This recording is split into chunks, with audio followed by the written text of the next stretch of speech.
ونعوذ بالله من شرور أنفسنا ومن سيئات أعمالنا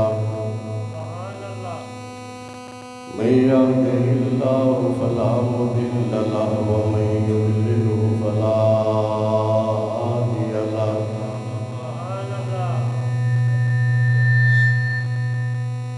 ونشهد أن لا إله إلا الله وحده لا شريك له لا ند له ولا ضد له ولا مثل له ولا مثال له سرمدي أزلي أبدي دهري ديمومي لا أول له ولا آخر له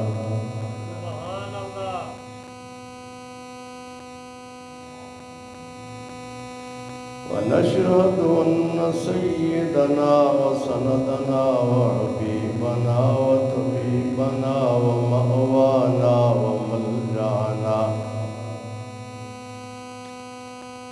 در الله المخزون سر الله المكنون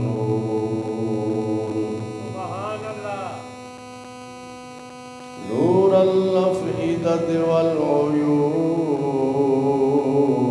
سرور القلب المحزون عالم ما كان وما يكون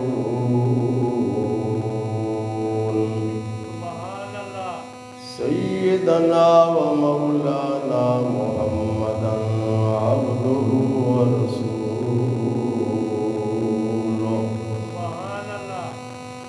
أما بعد فأعوذ بالله من الشيطان الرجيم بسم الله الرحمن الرحيم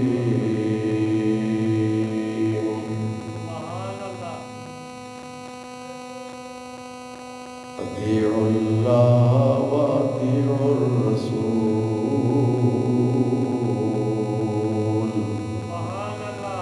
صدق الله مولانا العظيم وبلغنا رسوله النبي الأمين الكريم محبت کے ساتھ بلند آواز سے درود پاک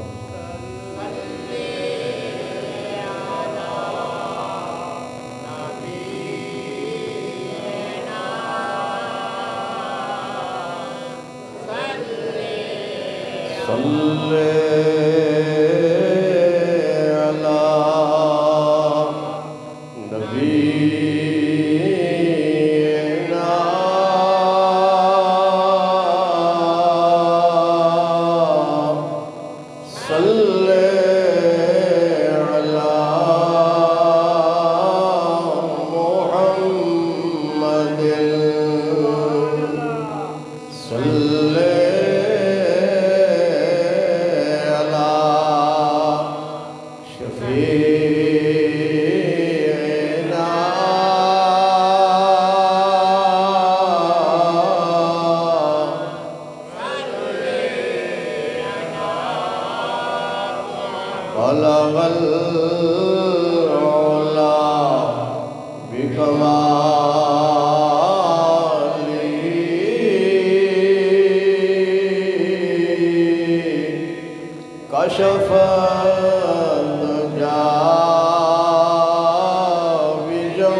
القمر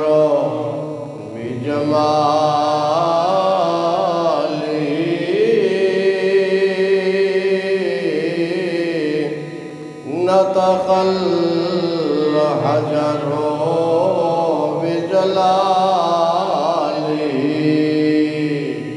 عجز البشر بكماله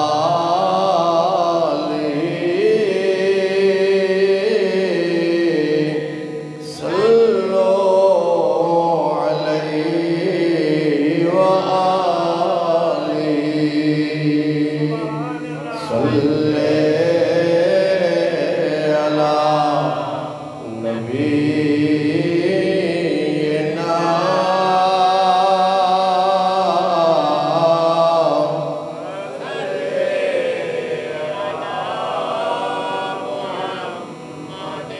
عرش پہ تازہ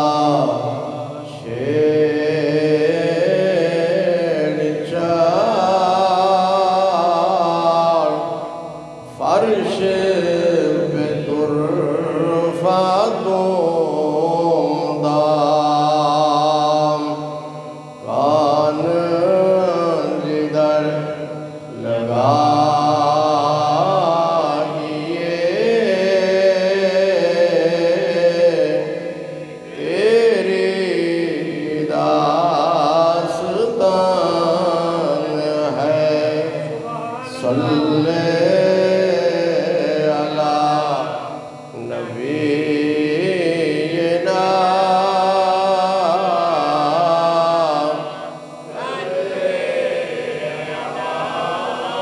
وہ جو نہ تھے تو کچھ نہ تھا وہ جو نہ ہو تو کچھ نہ ہو وہ جان ہے جہان کی جان ہے تو جہان ہے صلی علی نبینا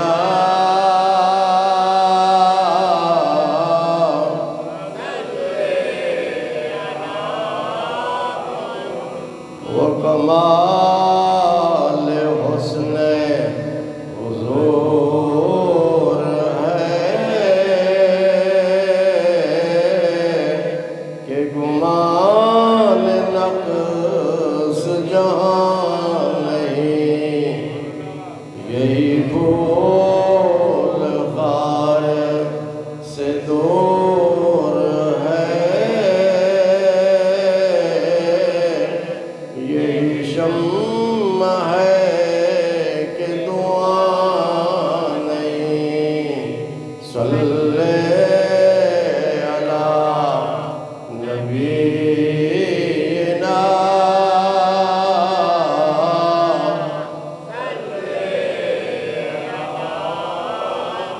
کرمد اہل دول رضا پڑے اس بلا میں میری بلا میں گدھا ہوں اپنے کریم کا میرا دین پار انا نہیں صلی علی نبینا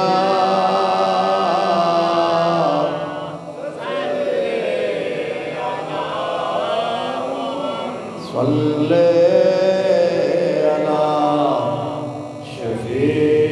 شفیعنا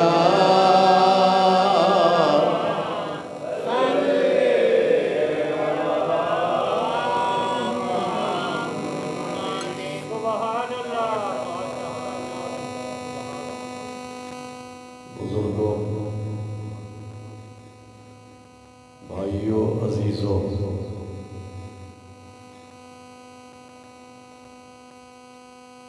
آج کی تقریر کا موضوع ہے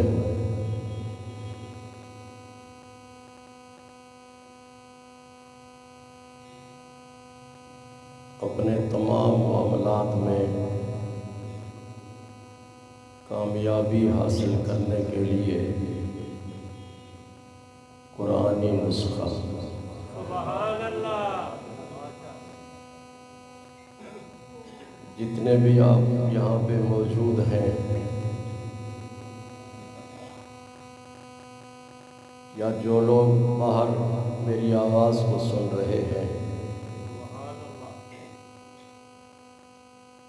ہر شخص کی فطرت میں، طبیعت میں یہ بات داخل ہے کہ اس کی خواہش ہوتی ہے کہ مجھے ہر معاملے میں کامیابی حاصل ہو۔ ملازم ہے، وہ بھی چاہتا ہے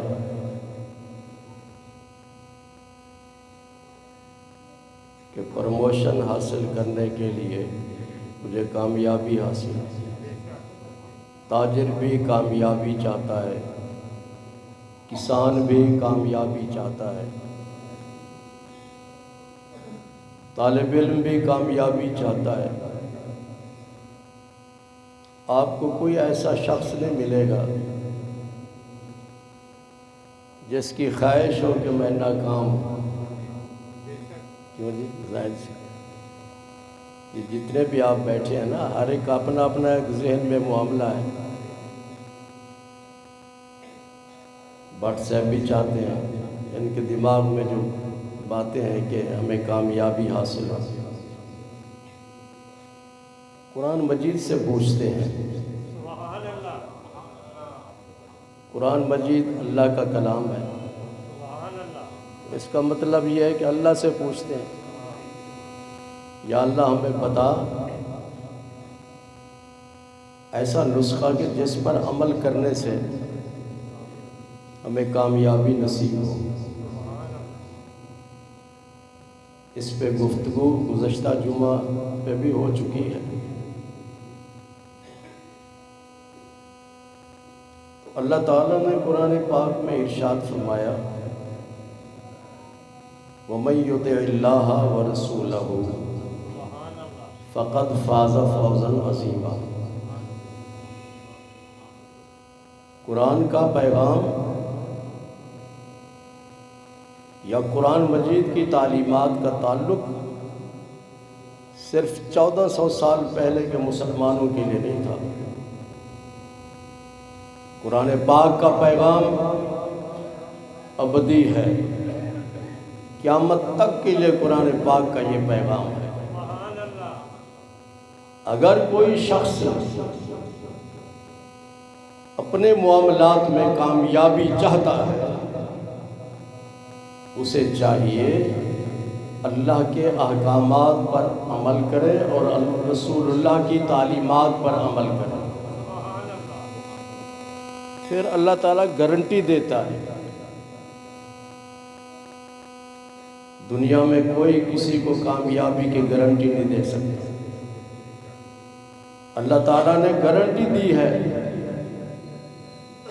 جس نے اللہ کی تمام تعلیمات، اللہ کے تمام احکامات پر عمل کیا اور اللہ کے رسول کی تمام تعلیمات پہ عمل کیا، اللہ فرماتا ہے میں اس کو بہت بڑی کامیابی عطا کروں گا۔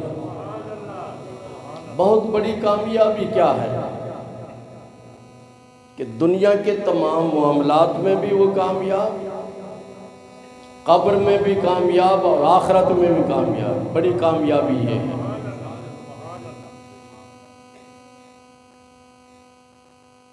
ہمیں اس بات کا افسوس ہوتا ہے کہ ہم دنیاوی تعلیم کے لیے کئی سال وقف کر دیتے ہیں اور دن رات محنت کرتے ہیں، میں ایم اے کر لوں، بی بی اے کر لوں، سی ایس پی بن جاؤں، اسی طرح اکاؤنٹنگ کے معاملات ہیں، انجینئرنگ کے، ڈاکٹر بن جاؤں، وکیل بن جاؤں، کوشش ہوتی ہے ہر ایک کی، لیکن کبھی ہم نے یہ کوشش نہیں کی کہ ہم قرآن کی تعلیم حاصل کریں اور حدیث پاک پڑھیں۔ سکولوں میں، کالجوں میں اسلامیات پڑھائی جاتی ہے برائے نام، اور یہ جتنے بھی اہم اسلامیات والے ہوتے ہیں پھر ہمارے پاس آتے ہیں مسئلے مسائل پوچھنے کے لیے۔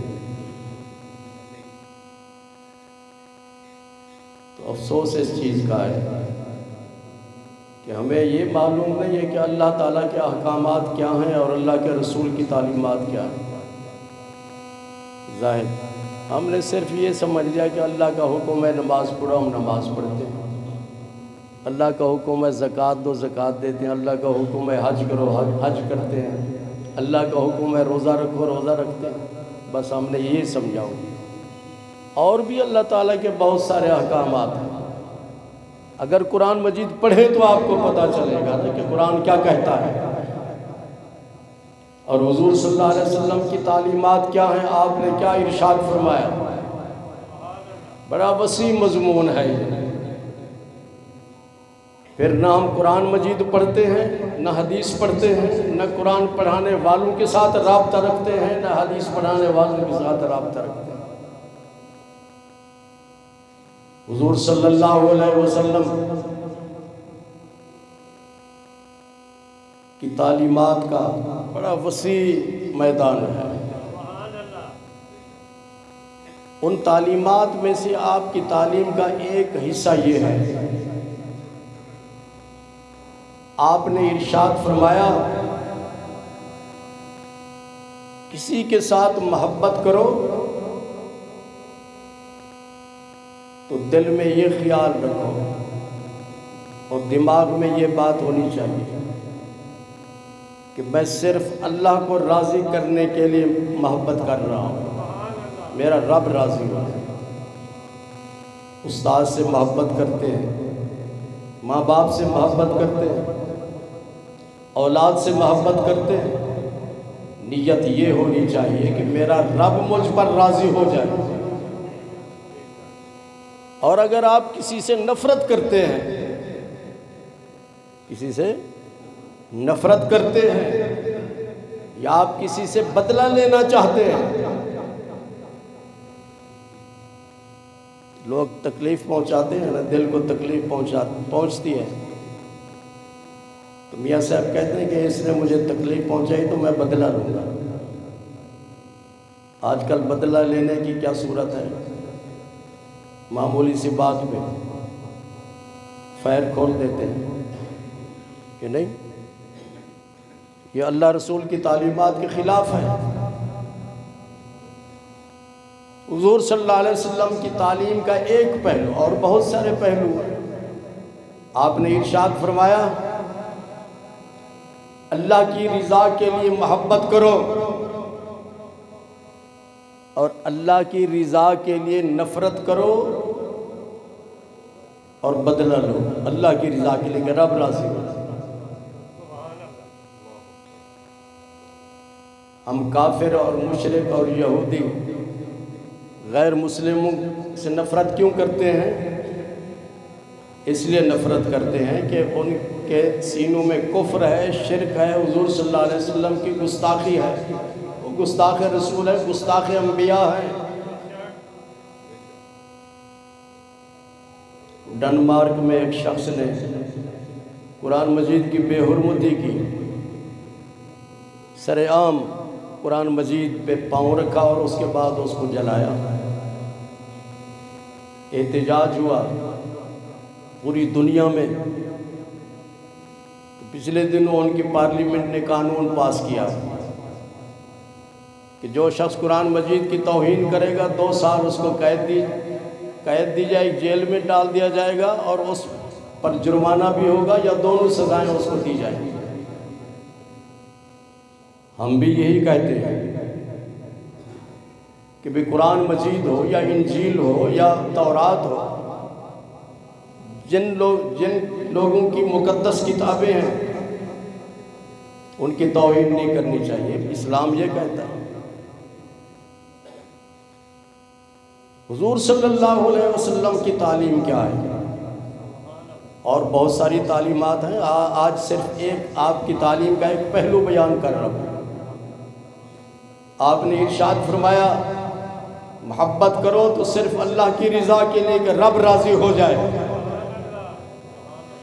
نفرت کرو تو صرف یہ نیت ہونی چاہیے کہ میرا رب راضی ہو جائے، بدلہ لو تو صرف اس نیت سے کہ میرا رب راضی ہو جائے۔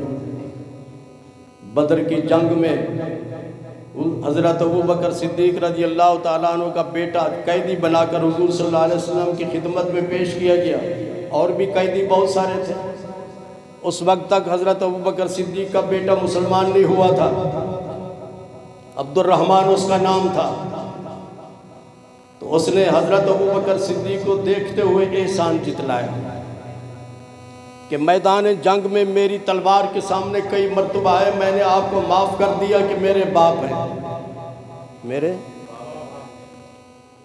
اس رشتے کے تقدس کو مد نظر رکھا، معاف کر دیا۔ حضرت ابوبکر صدیق نے کیا جواب دیا؟ آپ نے ارشاد فرمایا مجھے رب کعبہ کی قسم اگر میری تلوار کے سامنے آتا تو ہزاروں ٹکڑے کر کے سرکار کے قدموں میں گرا دیتا۔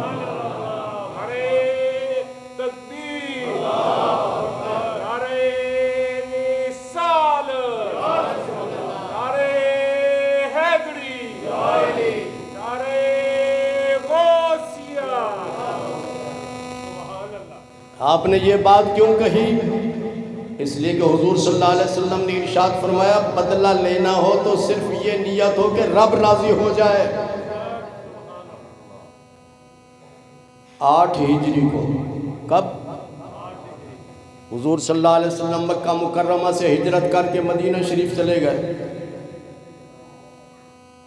تو اس سال سے ہجری کا سال شروع ہوتا ہے، پہلا سال، پھر دوسرا، پھر تیسرا، پھر چوتھا، پھر پانچواں، پھر چھٹا، پھر ساتواں، پھر آٹھواں۔ 8ویں سال آپ مکہ مکرمہ میں آئے اور مکہ شریف کو فتح کیا۔ ہزاروں کی تعداد میں آپ کے ساتھ مجاہدین تھے، مکہ فتح ہو گیا، اور جو دشمنان اسلام تھے جنہوں نے حضور صلی اللہ علیہ وسلم اور صحابہ پر ظلم کیا اور آپ کو مجبور کر دیا گیا، مکہ چھوڑ کے مدینہ شریف چلے گئے، وہ جتنے دشمن تھے وہ سب گرفتار کر کے حضور صلی اللہ علیہ وسلم کے سامنے کھڑے کر دیے گئے۔ جی، ایذا پہنچانے والے، تکلیف دینے والے، درد پہنچانے والے سارے دشمن آپ کے سامنے کھڑے ہیں، پابا جولاں ہیں، ہتھ کڑیاں لگی ہوئی ہیں، آپ کے سامنے کھڑے ہیں۔ آپ نے ارشاد فرمایا اب تم میرے قبضے میں ہو، بتاؤ میں تمہارے ساتھ کیا کروں؟ تم نے مجھے اذیت پہنچائی، میرے صحابہ کو اذیت اور تکلیف پہنچائی، بتاؤ تمہارے ساتھ کیا سلوک کیا جائے؟ انہوں نے کیا کہا؟ انتا اخن و ابن اخن، انتا اخن کریم و ابن اخن کریم، تو ہمارا مہربان بھائی ہے اور مہربان بھائی کا بیٹا ہے، ہم آپ سے اچھا سلوک چاہتے ہیں، دوسرے لفظوں میں ہم معافی مانگتے ہیں، آپ سے معافی مانگتے ہیں۔ اس وقت حضور صلی اللہ علیہ وسلم نے کیا فرمایا؟ آپ ارشاد فرماتے ہیں انتم اذهبوا انتم الطلقاء، جاؤ میں نے تم سب کو آزاد کر دیا۔ یہ ہے اخلاق مصطفیٰ، یہ ہے خلق مصطفیٰ، یہ ہے تعلیم مصطفیٰ۔ آج کل کے حالات بھی آپ دیکھ لیں کہ عیسائیوں کو موقع ملے تو مسلمانوں کو تہس نہس کر دیتے، یہودیوں کو موقع ملے تو صفحہ ہستی سے مٹا دیتے، اور یہودیوں کی تو سرشت میں، طبیعت میں، جبلت میں نا انصافی اور ظلم داخل ہے۔ اگر کوئی آدمی نشے کا عادی بن جائے تو نشہ ختم نہیں کر سکتا، جتنا بھی آپ کوشش کریں، اس کی یہ بری عادت موت پر ختم ہوگی۔ موت پر جو کسی بری عادت میں مبتلا ہو جائے تو اس کی عادت ختم نہیں ہوتی، موت پر ختم ہوتی ہے۔ اور یہ یہودی جتنے بھی ہیں، ان کی طبیعت میں، ان کی جبلت میں، ان کی فطرت میں نا انصافی اور ظلم داخل ہے۔ قرآن مجید پڑھیں، وَيَقْتُلُونَ الْأَنْبِيَاءَ بِغَيْرِ حَقٍّ، انہوں نے سینکڑوں کی تعداد میں اللہ کے نبیوں کو شہید کیا۔ معمولی بات نہیں، عام آدمی کو شہید کرنا، قتل کرنا، اس سے بڑھ کر نبی کا قتل ہے، نبی کی شہادت ہے۔ قرآن کہتا ہے۔ اور پھر یہ بھی مانتے ہیں کہ ہم نے عیسیٰ علیہ السلام کو سولی پہ لٹکایا، مانتے ہیں کہ نہیں؟ ان کو سولی پہ لٹکایا، اور اسلام کہتا ہے نہیں، وَمَا صَلَبُوهُ وَمَا قَتَلُوهُ وَلَٰكِن رَفَعَهُ اللَّهُ، کہ عیسیٰ علیہ السلام کو نہ تو سولی پہ لٹکایا گیا اور نہ ہی ان کو قتل کیا گیا، بلکہ اللہ نے انہیں آسمان پہ اٹھا لیا۔ اب بھی آسمان پہ زندہ موجود ہے۔ قیامت کے قریب دمشق کی جامع مسجد کے مینارے پر تشریف لائیں گے اور وہاں سے اتریں گے۔ انہوں نے ان کو بھی نہیں چھوڑا۔ اب جو لوگ حضرت عیسیٰ علیہ السلام کو مانتے ہیں کہ وہ ہمارے خدا ہیں یا خدا کے بیٹے ہیں، جو ان کو مانتے ہیں، وہی لوگ ان کو سپورٹ کر رہے ہیں، یہودی کو۔ جی دعا کیجئے کہ اللہ تبارک و تعالی فلسطین کے مسلمانوں کی غیبی مدد فرمائے۔ تو حضور صلی اللہ علیہ وسلم کی ذات پاک، جن کو کائنات کے لیے رحمت بنا کر بھیجا، جو بلند اخلاق کے مالک تھے، دشمن سامنے ہیں، ارشاد فرمایا آج میں اپنی ذات کے لیے تم سے بدلہ نہیں لینا چاہتا، اذهبوا وانتم الطلقاء، تم جاؤ، میں نے سب کو آزاد کر دیا۔ ارشاد فرمانا ہی تھا۔ سب لوگ جب واپس اپنے گھروں کو چلے گئے، پھر دوبارہ واپس آئے، عرض کرتے ہیں ہم نے آپ کے اخلاق کو دیکھا، آپ کی محبت کو دیکھا، آپ کے پیار کو دیکھا، اور آپ کی وسیع و ظرفی کو دیکھا، آپ نے ہمیں معاف کیا، ہم دائرہ اسلام میں داخل ہونا چاہتے ہیں، آپ کی غلامی اختیار کرنا چاہتے ہیں۔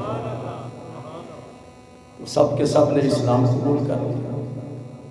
اسلام تلوار سے نہیں پھیلا، اسلام تلوار سے نہیں پھیلا، خلق مصطفیٰ سے پھیلا۔ ہاں، جس نے تلوار اٹھائی مقابلے میں آیا، پھر اس کے مقابلے میں تلوار اٹھائی گئی۔ تلوار جسم کو کاٹتی ہے، اور خلق اور محبت کی تلوار دل کو کاٹتی ہے۔ آقا کریم صلی اللہ علیہ وسلم کی یہ تعلیم ہے، اپنی ذات کے لیے، اپنی ذات کے لیے بدلہ نہ لو، معاف کر دو اپنی ذات کے لیے۔ یہ آپ کی تعلیم کا حصہ ہے۔ جس نے اس پہ عمل کیا اور حضور صلی اللہ علیہ وسلم کی دوسری تعلیمات پہ عمل کیا تو رب کائنات اس کو بہت بڑی کامیابی عطا کرتا ہے۔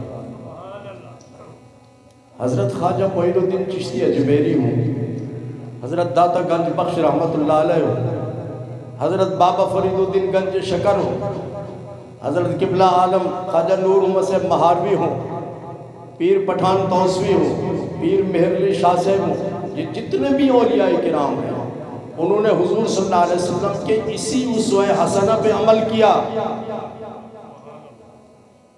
حضور صلی اللہ علیہ وسلم نے خواب میں حضرت خواجہ معین الدین چشتی اجمیری کو اپنے جمال جہانہ کی زیارت کروائی، حکم دیا معین الدین اجمیر جاؤ، ہندوستان جاؤ، اجمیر کو مرکز بناؤ اور اسلام کی تبلیغ کرو۔ آپ اپنے ساتھ فوجی ساتھ نہیں لے گئے تھے،